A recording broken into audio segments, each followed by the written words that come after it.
નિર્ણય તો આવો જ ન આવે તો થાંભલા કાપવા પડે, બીજું કઈ થાય એવું નથી. થાંભલા કાપશો તો ગુના દાખલ કરશે. ઈ જે કરવું હોય કરે, હવે જેલમાં લઈ જાય તો જવા તૈયાર છે. બરાબર છે. આ પ્રશાસનને જાણ કરીએ છીએ કે અમને અમારી રજૂઆત કરવા જવા દો અને આ ખેડૂતને જેટલી બને એટલી મદદ કરો. ક્યાંક એવું ન બને કે દિલ્હી જેવું જલદ આંદોલન કરી અને ખેડૂતોને રોડ રસ્તા ઉપર મહિના સુધી બેસવું પડે. તો અત્યારે હાલ જે ખેડૂતોની રેલી છે તમે જોઈ શકો છો, એમ મારી પાછળ છે ઓગણજ જે ટોલ ટેક્સ છે એ છે સરદાર પટેલ રિંગ રોડ છે. સવારે શાંતિપુરાથી નીકળી હતી અને અત્યારે આ સર્વિસ રોડ પર બધી જ ગાડીઓ ટ્રેક્ટર ઊભા કરી દેવામાં આવ્યા છે. ખેડૂતો પણ રાહ જોઈ રહ્યા છે કે આગળ જવા દેશે કે કેમ. પોલીસનો સખત બંદોબસ્ત છે. આગળ પણ જેસીબી હિટાચી ગોઠવી દીધા હોય એવો આરોપ છે.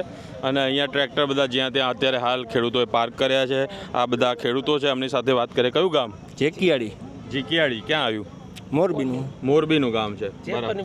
જેતપુરની બાજુમાં. બરાબર છે. શું જ લાગે છે આગળ હવે ક્યાં જવા દેશે? આગળ હવે અમારા માણસો એમ ગયા છે આગળ, એમ કે આગળ કોંગ્રેસના બોર્ડ લગાડી દીધા છે એટલે બધાને રોકી લીધા છે. અચ્છા, તો પણ એમાં કોંગ્રેસના લગાડ્યા તો વિરોધ પ્રદર્શનમાં તો ખેડૂતો જ છે ને. આ ખેડૂત છે પણ છતાંય નથી આવવા દેતા. જવા દેવો પડે ને સભા ઉપર મંચ ઉપર તો જવા દેવું જોઈએ ને ખેડૂતને. અટકાયત જ કરી લીધી. અહીંયા પ્રોબ્લેમ થયો ચોકમાં. બરાબર. બાકી કઈ છે નહીં વાંધો બીજો. ઓકે. તમારું શું કહેવું? ખેડૂતની સભા હે, બાકી તો આ પક્ષ આવે ને ત્યાં લોચા થાય. પક્ષ આવ્યું એટલે લોકો થઈ ગયા. પણ વિરોધ પક્ષનું તો કામ છે ને કે જે કઈ મુદ્દો ચાલી રહ્યો એની જોડે ના ઉભા રહીએ તો પછી આપણે એવી ફરિયાદ કરીએ કે વિરોધ પક્ષ ક્યાં છે, ખોવાઈ ગયું. તો હવે આ તો એમને તો કોઈ પહોંચવા વાળું જ નથી, એવું થાય ને. એવું છે. હે, એટલે જ ના રહ્યું લ્યો ને. એને મોટા કરે છે, આવે પત્ર દેવા જાય બરોબર છે, પણ અહીંયા મોટા સભામાં ખેડૂતને તો ઉપર જવા દેવો જોઈએ ને. જેતપુરમાં મૂળ અહીંયાથી આ શરૂઆત થઈ એ ખેડૂતને તો ઉપર જવા દેવો જોઈએ ને મંચ ઉપર. એમ અમારું કહેવાનું. નથી જવા દીધા ના, અહીંયા પ્રોબ્લેમ પડ્યો આગળ. બરાબર છે. બીજો કઈ પણ આ રીતે આવતો શું કહેવાય ભાગલા પડે તો પછી ખેડૂતો તો ભાઈ કેમનું બચશે? ભલે રાજકારણ નું થવું જોઈએ ને. એમ આ ખેડૂતની સભા મુદ્દો જ રાજકીય છે તો રાજકારણ જ થાય ને. રાજકીય મુદ્દો નથી. અમારે ખેડૂતનો થાંભલાનો મુદ્દો. હા, પણ એ મુદ્દામાં આ બધા કોર્પોરેટ કંપનીઓને બધું ઘૂસી ગઈ.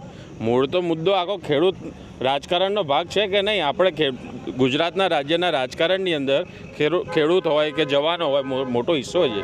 બરાબર, દરેક જગ્યાએ રાજકારણ તો થવાનું, પણ આપણે એ વિચારવાનું છે કે મુદ્દા સુધી ટકી રહીએ. આ લોકો તો પોતાનો ઉપયોગ કરી જ જવાના.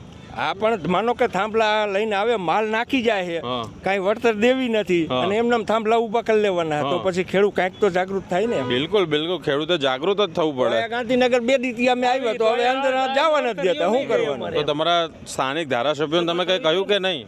ના, વોટ આપ્યા છે. હા, ધારાસભ્યને કીધું, ધારાસભ્યોએ મિટિંગ એ કરી છે. હવે તો સરપંચોએ પક્ષના થઈ 2 દી ખમો અમે મેળ કરી દઈએ. પહેલા 20-25 વર્ષ પહેલા સરપંચ પક્ષના નહોતા હોતા, ગામનો માણસ હોતો હતો. હવે તો સરપંચ પક્ષના થઈ ગયા. એમના બધા તમે કઈ કહ્યું કે નહીં? કીધું. બરાબર. પણ 1-2 દીમાં અમે મિટિંગ કરી લઈ, પછી શું નિર્ણય આવે એ જોઈ લ્યો. તો ભાઈ તપાસનો વિષય એવું કીધું. તો પછી એમણે નિર્ણય આવ્યો કે નહીં? નથી આવ્યો. શું લાગે છે આવશે નિર્ણય? નિર્ણય તો આવો જ ન આવે તો થાંભલા કાપવા પડે, બીજું કઈ થાય એવું નથી. કે ખેતરમાં આવે ને થાંભલા ઉભા કરે એટલે થાંભલા કાપશો તો ગુના દાખલ કરશે. ઈ જે કરવું હોય કરે, હવે જેલમાં લઈ જાય તો જવા તૈયાર છે. બરાબર છે. હવે ઓલાને કોઈ પાણી અહીંયા નાકે આવી ગયું. હા, બરાબર. આવો. શું નામ છે તમારું? મુકેશ રાજપરા, ખેડૂત આગેવાન. બરાબર. શું કહેશો?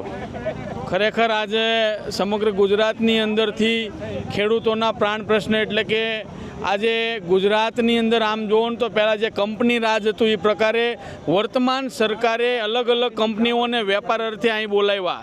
જે વીજળીનું હોય કે પછી મોટી મોટી પાઇપલાઇન હોય કે વીજળીના વીજ પોલ હોય, કોઈ પણ ખેડૂતોની મંજૂરી વિના આ ખેડૂતોને ડરાવી ધમકાવીને એની વાડીની અંદર મંજૂરી વિના વીજ પોલને એવું નાખી રહ્યા છે. આજે ખેડૂતો જ્યારે એના ન્યાય અને એના અધિકાર માટે ગાંધીનગર મુખ્યમંત્રીને રજૂઆત કરવા જવાના હોય, પરંતુ ક્યાંક ને ક્યાંક એને અટકાવવાના પ્રયત્ન થઈ રહ્યા છે.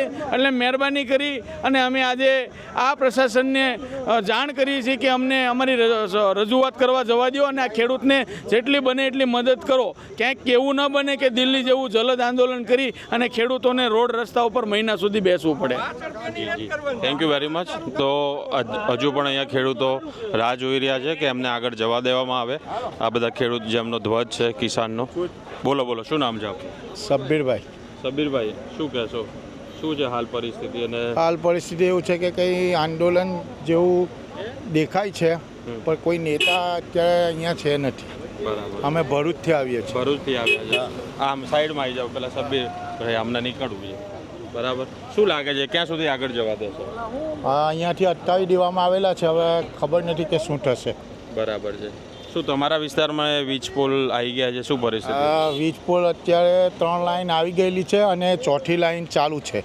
બરાબર છે. તો વળતર કેટલા ખેડૂતો આવ્યા તમારા ગામમાંથી? અમારા ગામમાંથી લગભગ 30-35 ખેડૂતો આવેલા છે. તો સ્થાનિક ધારાસભ્ય સાંસદ આ બધાને તમે રજૂઆત કરી હતી, એ લોકો શું કહી રહ્યા છે?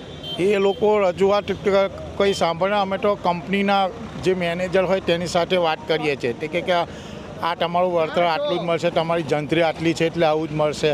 અને અમુક વખતે તો ઈસ્થળ ફેરના બનાવો ઘણા બનાવ છે કે મારા ખેતરમાં વીજ થાંભલો આવતો હોય પણ મારું ખેતર એ બીજાના નામ પર બોલતું હોય. બરાબર છે. તો એ પ્રોબ્લેમ એ સેટેલાઇટથી જે કરેલું છે એ બધું ફેલ છે. બરાબર. અત્યારે મારે જ એક પ્રોબ્લેમ છે કે મારા ખેતરમાં વીજ પોલ છે, હવે એ ખેતર બીજાના નામ પર છે ને બીજાનું ખેતર મારા નામ પર છે. તો હવે શું તમારી આગળ માંગ છે અને શું તમને લાગે છે? માંગ એવી છે કે જેવી રીતે કે બીજા વીજ દાખલા તરીકે એરટેલ છે, આઈડિયા છે, એવા બધા ટાવરો જે ઊભા થાય છે એવી રીતે ખેડૂતોએ અમે ટાવર ઊભા કરવા રેડી છે, પરંતુ અમને વળતર મળે યોગ્ય અને કંઈ તો ભાડું નક્કી થાય. બરાબર. તો ભાડું નક્કી થાય તો અમે આપમેળે આપવા તૈયાર છે કે તમે પોલ ઊભા કરો.